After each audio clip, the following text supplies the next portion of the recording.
Podkast Rock City.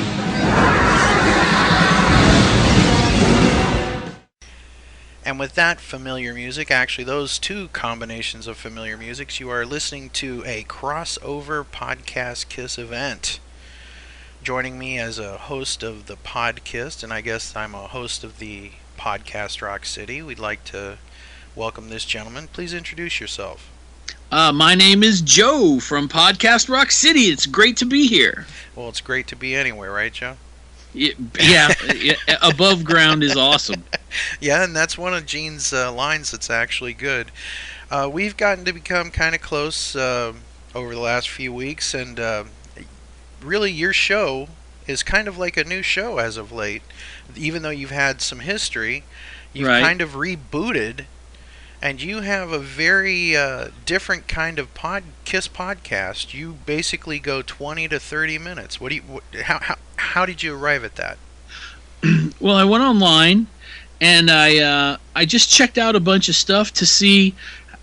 Everybody's show is basically an hour or 2 hours, or they're splitting the shows up. And I thought, if I'm going to do a weekly show, which is what I absolutely wanted to do because I love it, I enjoy it, it's so much fun. Then I have to keep it simple, stupid. So I figured a 20-minute show or less, or maybe a little bit over, depending on if I was interviewing somebody, would be enough where a person could take the time once a week and listen and not feel like, oh my God, I'm going to be doing this for an hour. With a show that's monthly, you can do an hour show because people they've built it up and they're going, oh my God, I can't wait to hear the podcast. Now I'm going to get an hour and a half, or out of it.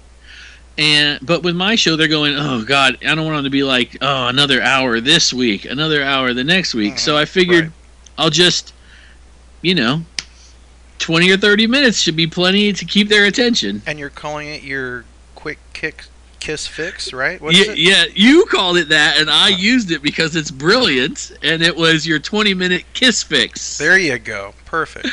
Look, when somebody gives you a good idea, if you don't take it, you got to be stupid. Excellent. And I encourage people to check out the last few episodes of Podcast Rock City. It's very good. We've had such handsome, hairy people as Matt Porter on the show, and the ever stoned from Jendell, Jody Havnot. Yeah, it was a lot of fun. Hey, it's good company to be in, and I understand Jody's going to be helping you out a bit.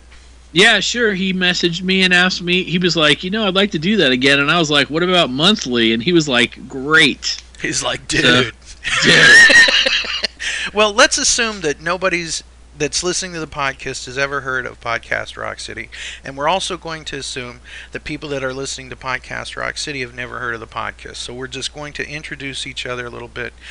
My name is Ken Mills, and I'm one of the hosts here, and I have been a Kiss fan since 1975. My first introduction to Kiss was, believe it or not, the 8-track for Dress to Kill. I washed my neighbor's car for it, and I actually washed the car more than I ever thought I would, because I just wound up keeping it, and I would show up and he'd like, dude, it's yours. Like after 8 car washings, like, dude, just keep it. That's great. And I didn't really understand the full weight of what Kiss was, because on that little postage size stamp cover on that 8-track, it just had the guys in suits, and I had not really been hit in the head by Cream magazine or rock periodicals as of yet, and I was trying to figure out who these guys were. I just figured that was a picture taken for that album cover, that it wasn't so much 4 guys in makeup, but that was just like for that cover, if that makes sense. Because you had like Led Zeppelin covers with a chick on a rock. That didn't mean she was in the band.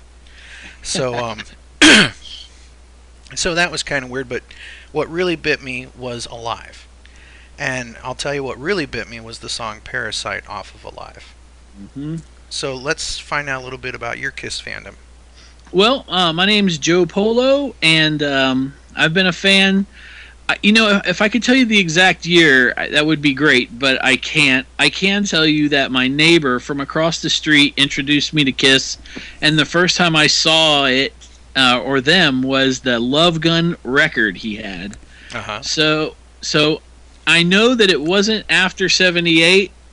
I'm sure, but and he had the Kiss dolls already, or the Kiss action figures. Yes, sorry. the action figures. We're all heterosexual men. We'd never play with dolls. No, and I was hooked even though I love immediately. my I dolls. saw it and I was like, "What is this?" And I took it and ran with it, and I've been a fan ever since, and I have been in fights and gotten beaten up over them, and my family, has been like, "Oh my God, I can't believe he's still into Kiss. He's 43," and I'm like, "Whatever, it's fun and awesome." And I, like a lot of people, I've done as much as I possibly could afford to do over the time, and that includes going to Detroit to see them, or seeing them in Atlanta, or going on. I've been on a couple Kiss cruises, and those were fun, and that's pretty much it. So basically, both you and I cover some of that first wave of Kissery, or Kiss fans, if you will. And yes. We kind of grew up with the originals, whatever you want to say. Right. But, we've been here from the beginning pretty much. Right. And in one form or another. What this episode is about is, with the Rock and Roll Hall of Fame and some people being divided amongst the Kiss fan base, it's just kind of interesting to think of where we started and where we are now. And what basically got me to think along these lines is I was watching a show from 1977. The band was still in their Destroyer rock and roll over outfits, and my 12-year-old stepson was saying how much he loved Tommy and everything, and I said, yeah, but this is the real Kiss, and this is my Kiss, and as much as I love the current lineup, as much as I love Bruce Kulick, so on and so forth, this is my Kiss. And he says, so you don't like Tommy? And I said, no, I really love Tommy. But this is what it was for me. At the same age that you are now, this is when I got into Ace. And I was thinking later on that night that you and I are kind of like anomalies to some people. Right. I think there's a segment of the Kiss fandom that can accept both Tommy and Ace in the makeup or out of the makeup, it doesn't matter. And then there's that segment that just can't. I'm going to say that when it first happened, I was stunned. I was discussing with my wife. She asked me how many shows I caught after the farewell tour. And I said not as many as you would think, because it was one thing when we saw Eric in the makeup, because in Pete's makeup, because it was just supposed to be for the last few bits of those shows, those last few bits of shows. Like Japan. Yeah. And that this was it. It's sad that it had to wind up this way, but here we are. And then it just kept going, and it kept going, and it kept going. And then, Right. And then we had the World Domination Tour, and there's Tommy. And I had met Tommy back when he was in Black and Blue. I had met Tommy when he was working for Kiss, and then I later met Tommy when he was in the band. But it was just kind of bizarre to make that transition, because Ace was my guy in Kiss. Who was your guy in Kiss back in the 70s? Well, Ace was my guy. I actually have his name tattooed on my leg. Oh my. He autographed Crazy my person, leg. you. I had it tattooed onto my leg. Mm-hmm. He is my guy. When I play guitar, I try my best to have that same kind of Ace feel. I always call it walking the line between sloppy and amazing. Right. Now let me ask you the most important question I could ask anybody who grew up playing guitar, influenced by Ace Frehley. Do you make the mouth puckering sounds? Or the faces? Yeah. You know what? I don't. I do. I can't help it. On the other hand, there's times when I'm like doing the Paul Stanley outstretched arm thing where he holds the pick Yeah. under his pointer finger, and I'm like telling the kids, okay, go vacuum that room in there, over here, over there, Yeah, so, that's awesome. But yeah, I've always, even when I was a kid and I would pick up the broom, or a Martin guitar or whatever, I would always make those faces. And when I could first make a guitar cluck like a chicken, that kind of thing that Ace is known for, that was it to me, Yeah. And the other song that got me to want to play the guitar was Day Tripper by the Beatles. And so I've always gravitated towards the lead guitar kind of position in bands. Even in the Monkees, I like Mike Nesmith. So anyhow, that's a whole other thing. But so it's just kind of weird because, like I was saying, at the time that Tommy came into the band, it was like, whoa. Now, when did you find out that he was in the band? Well, we were around the time of the Dick Clark thing, a little bit before that. That was the same for me. I was telling somebody today, I had no idea it happened until they played Dick Clark, and I went, that's not Ace. Well, I remember reading Kiss Online, the message boards, and they had announced that they were doing that show. Right. And I sat there with my wife at the time, and I was cold. I was recording it, and I'm so glad I did, because I probably watched it like 5 times that night. I'm like, this is so weird. But then again, we weren't really told that Tommy is now in the band. It was Tommy's there for this appearance. You know what I mean? Yeah. So it wasn't like a big proclamation, Tommy Thayer, new guitarist in Kiss. That came a little bit later. And it was something that I had to get used to. And it's weird because if you look at him visually, you can kind of see where he kind of came to an ease in the role of being the guitar player at Kiss and playing that role, if you will. And my question is how is it possible that you and I can accept Tommy in the makeup, and can you or can you not? Well, that is the question of questions, because out of everybody, when you listen to them, that always becomes the big argument. Eric Singer gets slapped around a little bit, but Tommy gets beat with a stick. Mm-hmm. Why him and not the other, though? I don't know. Maybe because Eric's been in the band so long. I mean, that's about all I could get out of that. I mean, the people that don't like Eric Singer, though, they really do not like Eric Singer. Mm-hmm. But when it comes to Tommy, for me, I'm happy my band is going to keep going. And if there's going to be a guy that's going to play the guitar in Kiss, and by the way, also play Bruce's licks, and by the way, also play Vinny's licks and Mark St. John's licks, Tommy's, he's been in the family a long time. That's the way I look at it. It's a Kiss family, and I think too many people look at Tommy as like the redheaded stepchild, I mean, they really do, and it just doesn't make any sense. I'm so glad it's somebody that's been in the band and a fan of the band rather than just some guy that they found, Even Eric Carr, when he joined the band, he told them that he listened to the band and loved the band, but you found out later on that he did it. Right. He did it, But this guy, man, he had the posters on his walls. He had the records. He toured the country dressed as Ace. Mm-hmm. And it's funny because some fans will say, well, yeah, he was in a quote-unquote failed 80s band. And then you mention, well, Eric Carr was a stove repairman. Yeah, and he also, I could, if I'm in a band and we opened for Kiss, I didn't fail. That's how I look at it too. Yeah, I would take that in a second. Because there's a lot of bands that don't make it as far as Black and Blue did, or Badlands, or whoever, So sure. But to me, I think it's very possible to accept it all. But let me ask you this, since people don't think that. There are those fans who have, like, if you ask them what is their least favorite or most hated Kiss album, they go into brain embolism. They just can't compute. Does not compute. Who is your least favorite member of Kiss? Ever?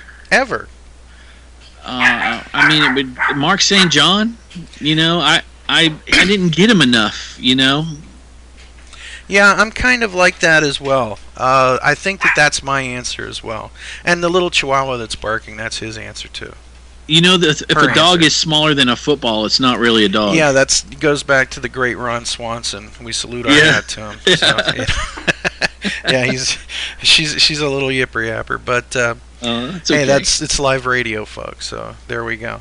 From our Podkisst central location, we have a Chihuahua as our guard dog. So. Well, you know what? And I was thinking about something.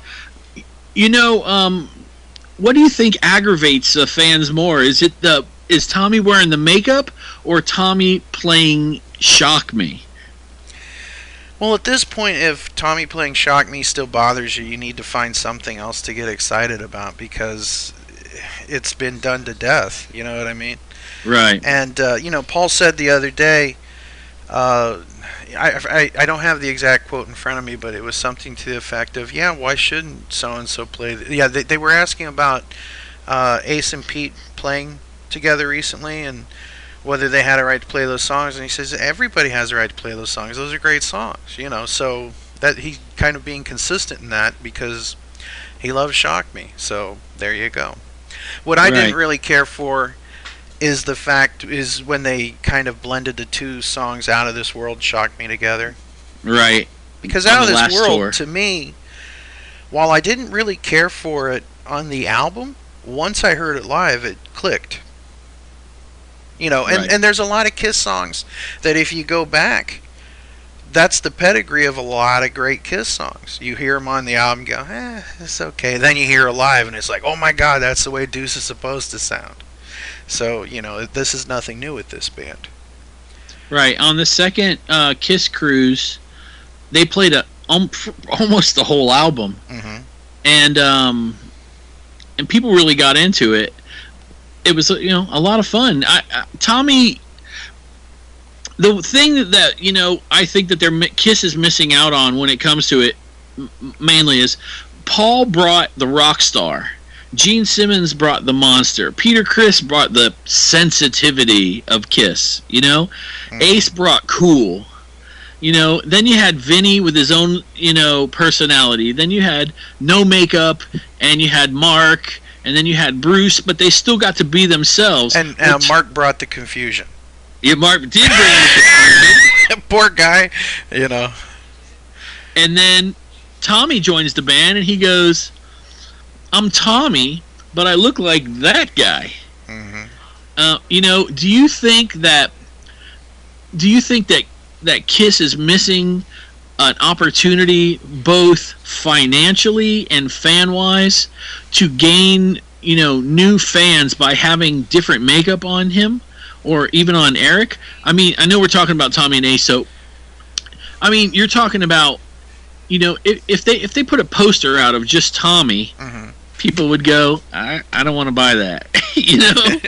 Well, but there are people that would, because he does have his own fans. That's one thing, like a lot of people will say, nobody ever learned guitar and wanted to play like Tommy Thayer. But if you go on YouTube and do a search for Modern Day Delilah, you'll see people playing it, right. So, and they're wearing the makeup in some cases. Some 15-year-old kids wearing a vest and the makeup and everything, and it's like, okay, well, that's cool. And I'm glad that continues on, because I'm glad that Kiss is not over. I guess that's one thing that I'm grateful for whatever life there is left in this band or whatever they decide to do with it. I'm kind of glad that it's going to go on. Right, I feel the same way. I don't know if I would be able to embrace a Kiss 2.0. Right, without Gene and Paul. But I'm telling you right now that if I had great grandkids and I could take them to a place and say, I want to show you something, and there's Deuce and that spectacle is still happening, I would love for that to continue. So I guess in my own way, I want this thing to continue on, because I'm happy to see Beatles tribute bands. Right. Because we can't get the Beatles anymore.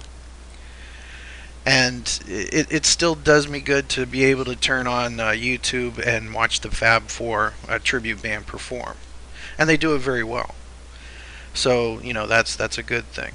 But yeah, is Kiss missing out on the character of Tommy? Yeah, I suppose in a way they are, because basically Eric and Tommy are in the Broadway play version of Kiss, if you will. Right. And yeah. exactly. They're playing somebody. But here's the other side of that coin. When you see Tommy, do you see Ace? Because I don't. No, I don't. I don't. never look at I never look at Tommy and go, "Oh, now he's trying to be Ace or whatever." You know what I mean? To me, I see him just being a rock star dude. Yeah, I don't have that issue at all. But some of the things that aggravate people is that there are people that do not know that's Tommy. Right. On the other hand, they think when that it's Ace. when Paul blows his voice out in the concert, going Tommy Thayer, it's not like they're hiding it. And we used to get from the people that hated the fact that Kiss had these other people in there and the quote-unquote imposters and all that nonsense, that the band was wanting people to think that that's Ace and Pete. With this Rock and Roll Hall of Fame thing, whether it be on the Kathy Lee and Michael show or the Today Show or whatever, Kiss has stood by these two guys. Like it or They've been not. very loyal to them. Yeah, and they don't have to. Let's be honest. When it comes down to it, at the end of the day, and by the way, every time you say "at the end of the day," don't you go, "Oh my God, is that the Kiss influence in my life?" Yeah, that's funny. but you have like I said, at the end of the day, when it comes down to it, the band is legally Gene and Paul's. I always look at Kiss as Survivor. Remember the TV show Survivor?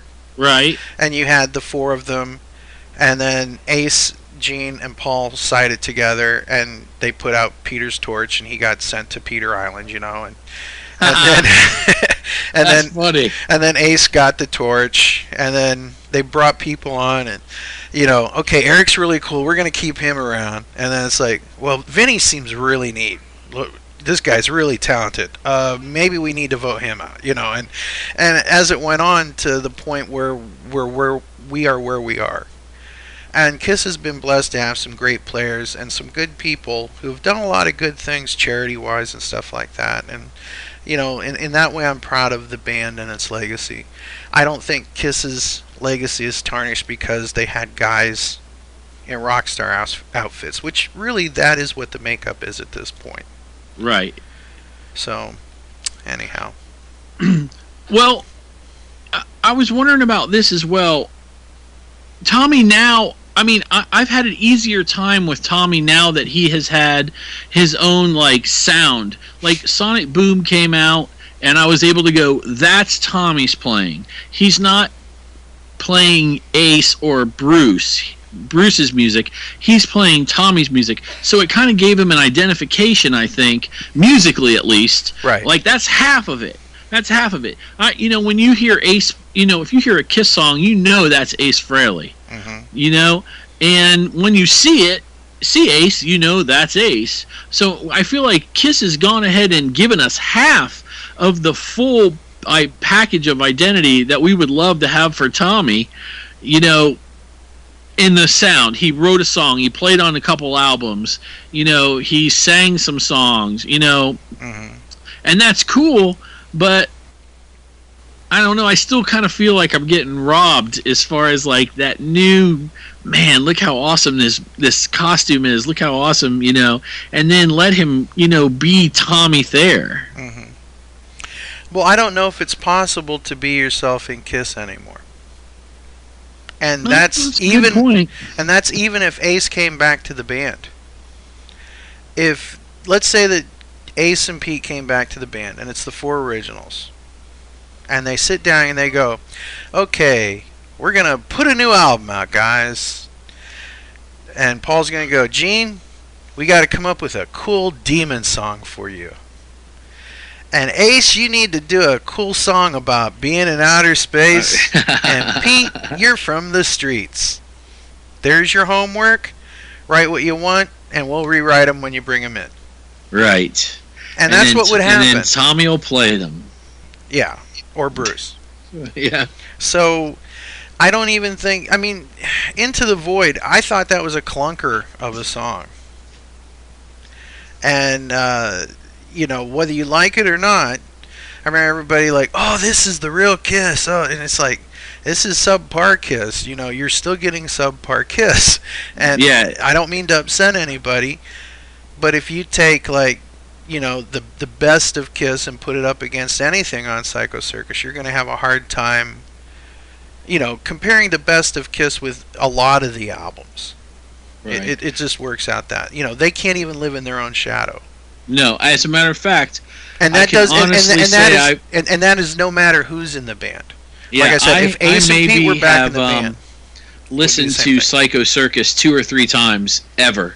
really, Just because I listen to it and I go, but I own Rock and Roll Over. Oh, I own Love Gun. You know, and I go, I can put that on. You know, right, and I always feel like they were trying so hard, you know, to make. It's like Kiss so many times has rewritten Rock and Roll All Night. right, You know, they rewrite it, shout it out loud. You know, they rewrite it and We Are One, and you know, and they rewrite it and but you know, like you said, you know, they can't touch that classic original sound. Now, Revenge was close. Well, that's a whole nother topic, because to me, as great as Revenge is, I think that it gets a pass from a lot of people because some of the songs just aren't that good. And I know that there's people out there like throwing their headsets down and, you know, just they're gonna smash everything. But Bite me, Ken. yeah, bite me, Mills. But the thing is that some of those songs just aren't that good, and I think that it really comes down to the visual representation. And I think that for some guys, when they listened to Asylum, they looked at the Golden Girls outfits and heard through that filter. Right. And in that sense, when Revenge came out, Kiss looked right. The black leather, they looked cool. But some of those songs are not as great as you think they are. I'm telling you. And there's some that are just amazing. So I think it that, was a return the to first form. time you heard Unholy, Oh yeah, that was like, oh my God, it's a new God of Thunder. exactly. And You know. here's the weird thing. You know, we were talking about Kiss trying to recapture themselves or live in their own shadow or rewrite the same song over again. We really, as Kiss fans, you know, as much as we hate this, like for example, if they said, okay, Paul Stanley and Gene Simmons are going to take calls from everybody, dial this number. You and I are going to sit there. Someone ask about Kissology 4. Someone ask about, you know, this one part, this one thing that we fixate as fans on. And what's it turn out? It's like, when are you coming to Chicago? Yeah. I don't Are you know, going to play but- Shock Me? Are you going to play Rock and Roll All Night? You know, and it's like, you're just sitting there as a Kiss fan going, this is the gene pool that they're pulling from. Gene pool, Paul Pool, Ace Pool. Yeah, no pun. Yeah. But, you know, so you've got that kind of a situation where we've kind of trained Kiss that we only want a certain thing. We only want a certain sound. We only want a certain look. And if Kiss strays from that, like one of the things I mentioned that I'm a Beatles fan. And one of the things I love about the Beatles is if you look, like, let's compare Kiss to the Beatles, all right? Ooh, you better be careful. Well, 1963 Kiss starts, 1963 the Beatles start, 1973 Kiss starts. They went from basically 1963 and 1969. Kiss basically went from 1973 to 1979, okay? Right. So we've got approximately the same amount of period of the both original bands. And in that time, Kiss went from She Loves You to Strawberry Fields Forever to Helter Skelter. The Beatles did. I just realized that I said Kiss did. So, no, I caught you. I'm with you. okay, but the Beatles went from She Loves You to Strawberry Fields to Helter Skelter. Kiss went from Rock and Roll Night to Rock and Roll Night to I Was Made for Loving You. Pass, we don't want that. So anything that stepped out of the realm of what we consider Kiss, we pass on. I mean, one of my favorite albums in a lot of weird ways is The Elder. And, that gets slagged by people. Now as we as fans, like again, as a Beatle fan, I love the diversity of Kiss. I'm glad that they're not like AC/DC in the sense that every time you hear AC/DC, there's basically 3 AC/DC songs, and they keep doing the same ones over and over again. AC/DC is the McDonald's of rock and roll. I will agree with that. You go up and order a number 2 with a Diet Coke, and you're out the drive-thru.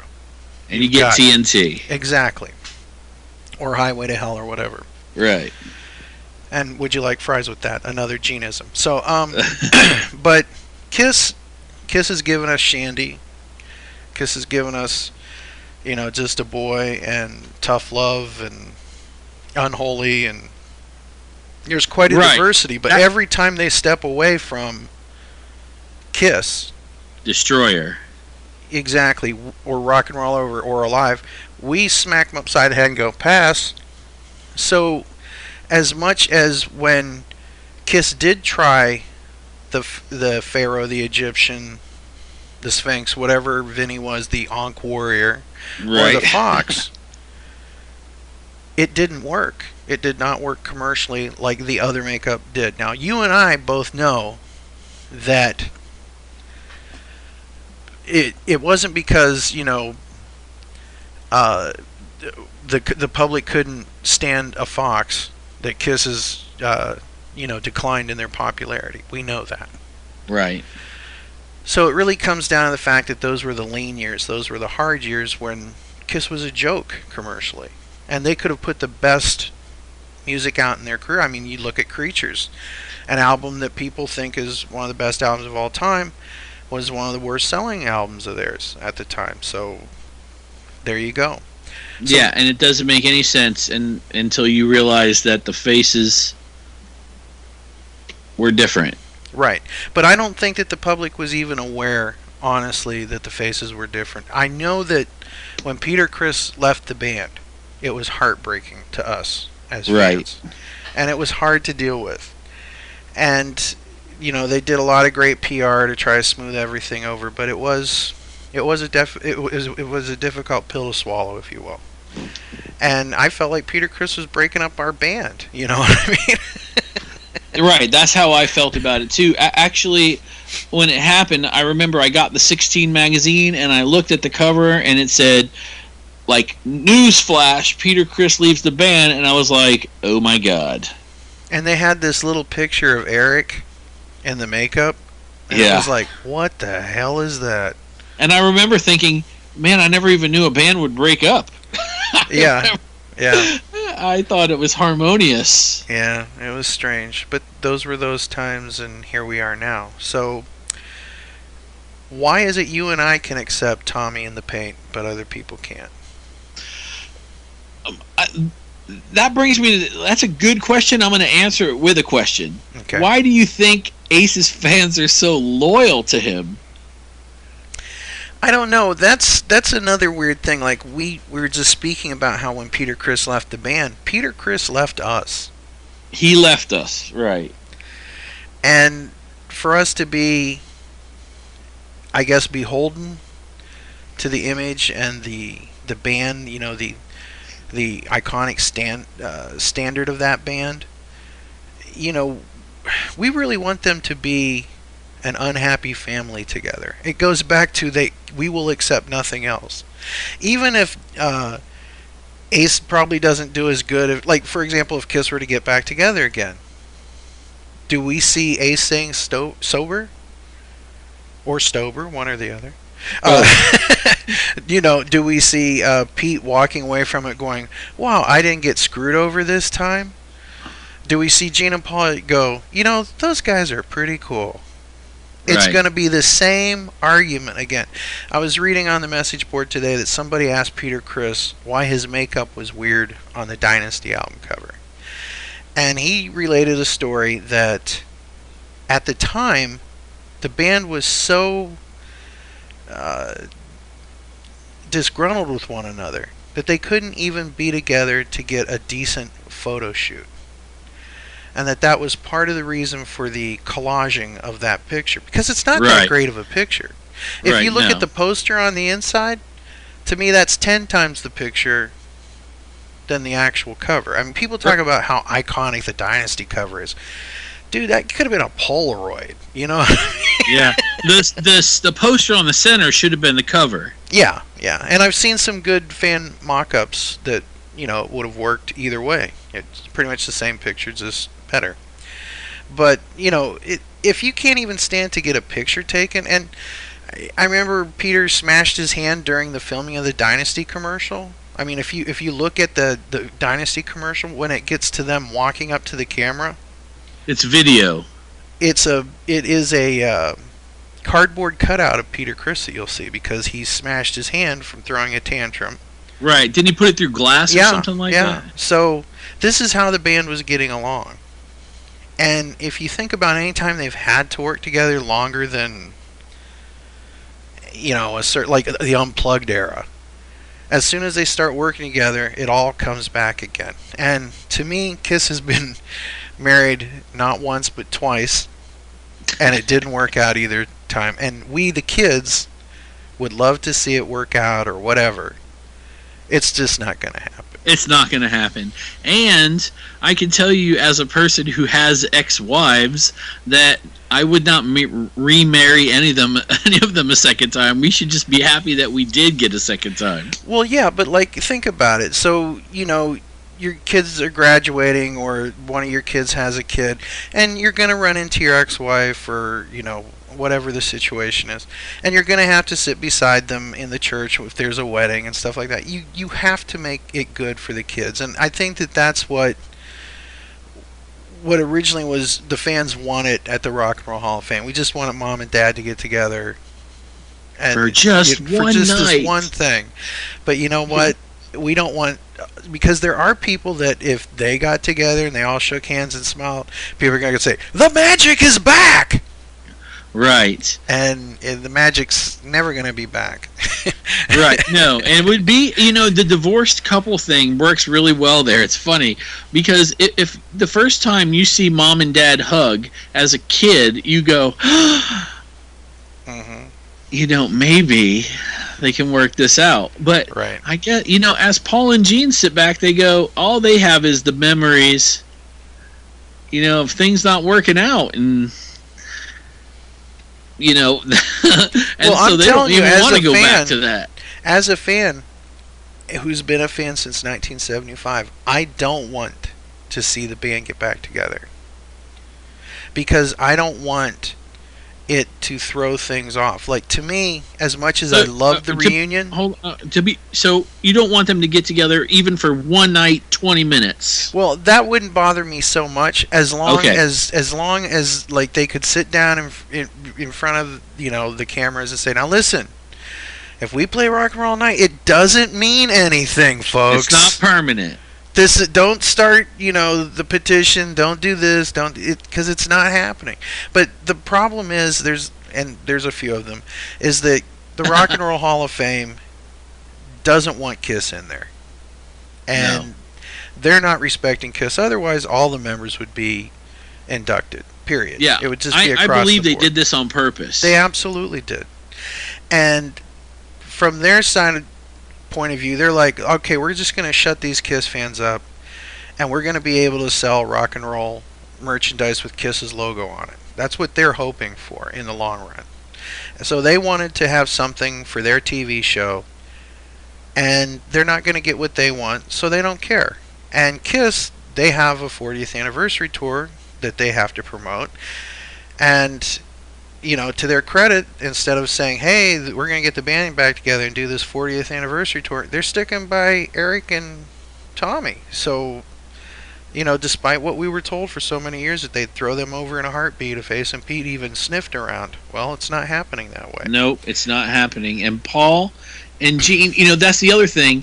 When you hear that oh my God, I'm going to get a letter for that. When you hear that Tommy is just a robot that does what Paul and Gene says, how do you know that? How do you know it's just not, he works well with them and is not a pain in the ass? I think that's a lot to do with it, seriously. Plus, I think that both Tommy and Eric have a lot more input than fans want to give them credit for. I don't I think believe that you would that. hear the stuff you hear on the cruises and stuff like that. You know, I mean, Paul will jokingly refer to Tommy as Tommy Kiss fan. Right. That's his nickname in the band. So there you go. Well, I think it's possible to accept both Tommy and Ace in the Paint. I think it's 100% possible. What do you think? I'm 100% there. I do it myself every day, and I meet people that go, I love them both all the time. And this is coming from two Ace fans. Right. Yeah, big Ace fan. Yeah. I remember the girl on MTV saying "Space with Ace," and that's how I feel about it. Mm-hmm. Ace Frehley, without his guitar sound, I don't think we would have had Kiss the way Kiss was. But at the same time, at this point in history, I don't have a problem with Tommy. Yeah. Let me ask you a question. This is like a bonus round thing. Why do you think the Ace became your favorite? Why not Pete? Why not Gene? Why not Paul? Well, okay. When Ace was my favorite when he was in the band early. Paul really kind of took over a lot at the end there. Yeah, but I'm talking about when you were a kid. It's 1978 or whatever. You tell me why. I want to. It was everything. The poses. Ace has his distinct Ace style. Mm-hmm. And the playing was amazing.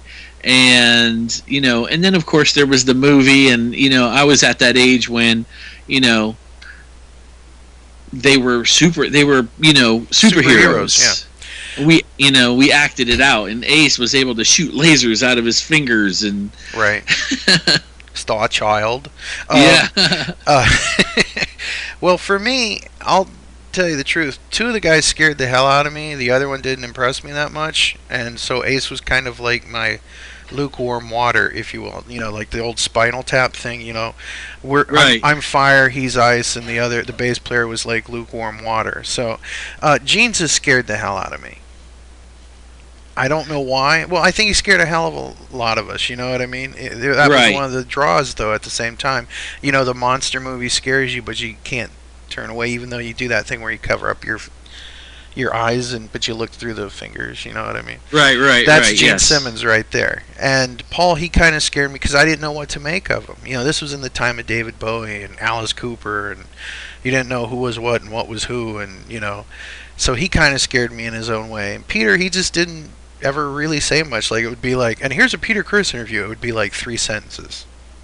Yeah, you know what? It wasn't until I was older that I really thought he was the guy that did voices for Hanna-Barbera. I know. I've had other fans tell me that they thought for the longest time in the 80s that Peter Criss did the Dairy Queen commercials and the G.I. Joe voices. Like, they thought I had no was, idea that was dubbed in until I got older. Yeah. Easy. They've got guns. But, yeah. Yeah. So, there you go. We're just ordinary humans. Not quite ordinary. Well, so I want to thank you for being on the podcast, and I'm sure you'd like to thank I want to thank me you for being on Podcast Rock City. There you go. I was hoping that we'd get that. So what's next for Podcast Rock City? Where do you see yourself going? Why should Podkisst fans subscribe to you on YouTube or subscribe to you on iTunes? Well, every week you're going to get a different subject, and it's not just going to be me giving you my opinion. I'm genuinely asking for your opinion on the subject. I don't care if it's reverse of mine, or the same as mine. I really want to hear. I don't get a chance to talk to a lot of Kiss fans.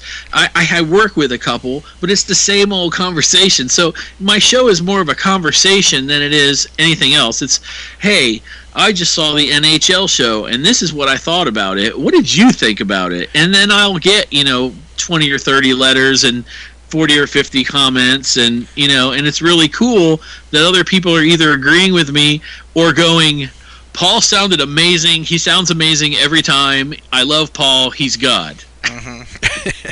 Well, I just want to say this. I've enjoyed your last 3 or 4 shows, Even the show where the guy who was going to boycott Kiss, I enjoyed that interview thoroughly.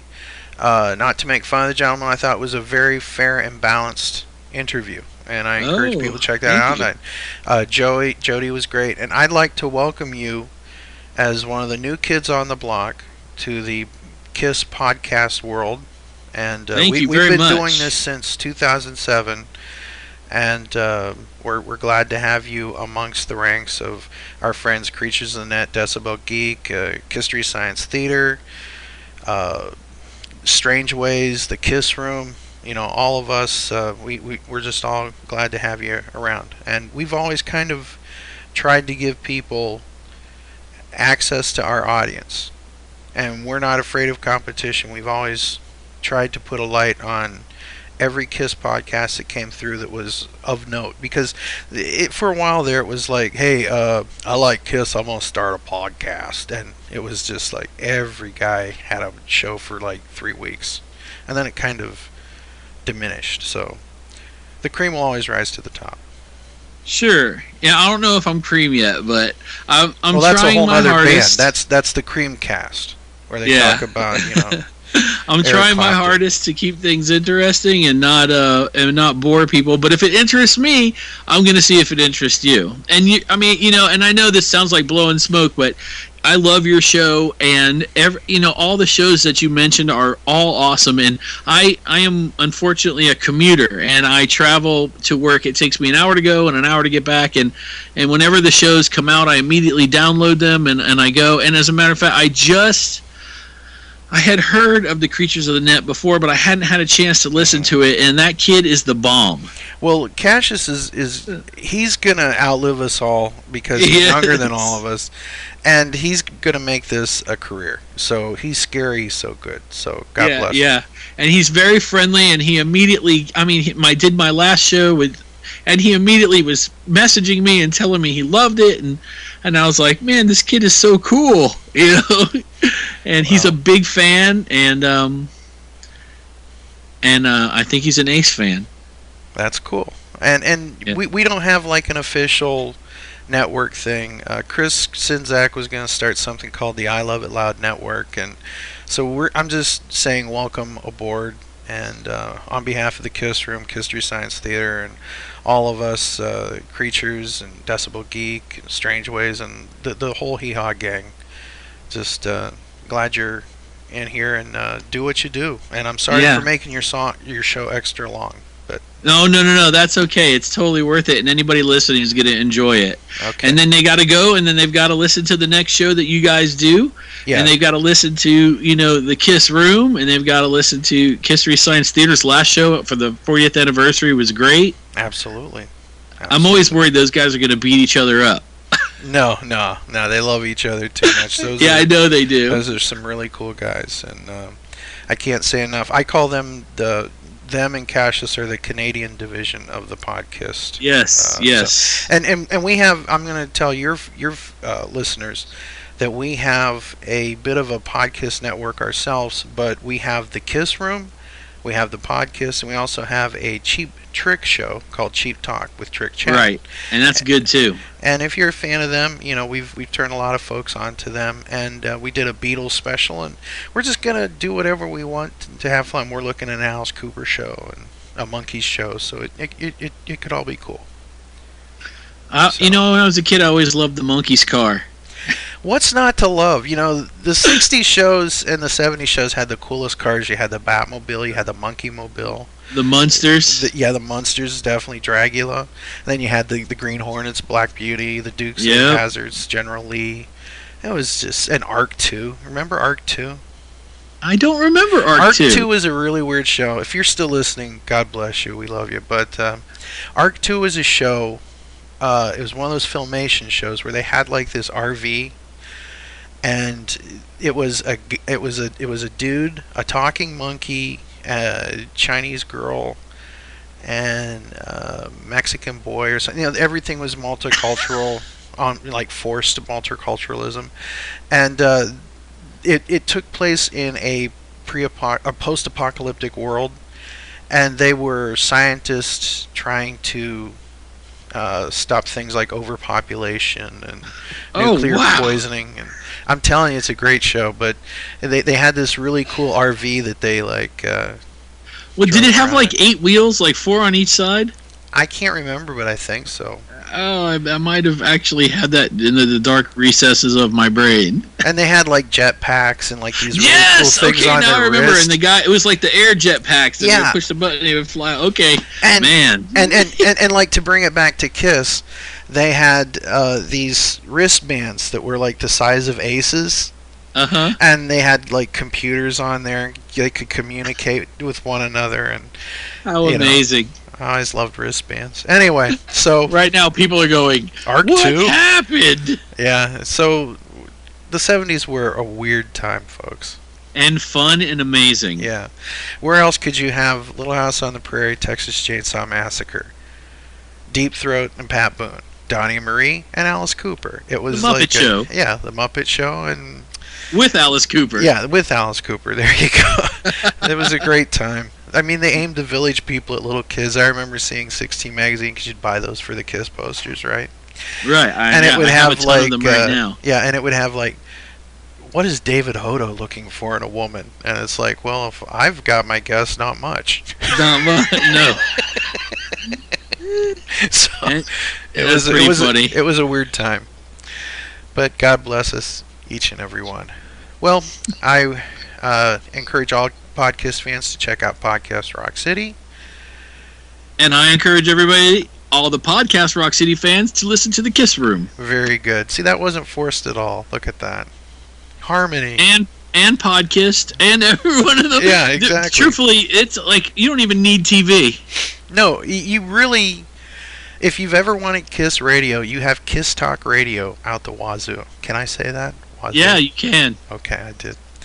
All right, well, we will see you all in the next episodes of our respective shows. Thank you for being on my show, and I'm glad to be on yours. Thank you very much. Okay, we'll be seeing you. God bless.